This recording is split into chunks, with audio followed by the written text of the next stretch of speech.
Welcome to Samba Samba. Enjoy the video. You begin by confirming hardware and software meet requirements. First, reboot into BIOS or UEFI and make sure Intel VTX or AMD is enabled. This lets hypervisors run. Once done, boot Windows and update BlueStacks to the latest release. Updates often fix Hyper-V interactions. Also check Task Manager, right arrow performance to confirm virtualization reads as enabled. These checks prevent wasted steps later, because if virtualization is disabled, BlueStacks will never use accelerated virtualization features properly. Next, you change Windows features to resolve the Hyper-V conflict. Open Windows features and toggle Hyper-V off if you need BlueStacks to use its own virtualization.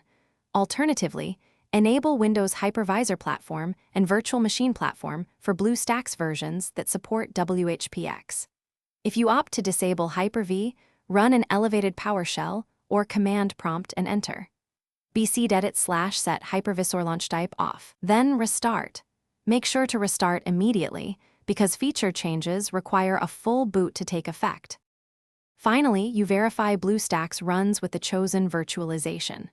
Open BlueStacks, go to Settings right arrow engine and pick WHPX or the legacy engine, then apply and restart the app. If BlueStacks still fails to start, uninstall, clear C, /program data /BlueStacks, and reinstall as administrator to reset corrupted configs. As a key troubleshooting tip, check Windows security features. Virtualization-based security can block third-party hypervisors. If not required, temporarily disable it. Thanks for watching. Consider subscribing if we helped you.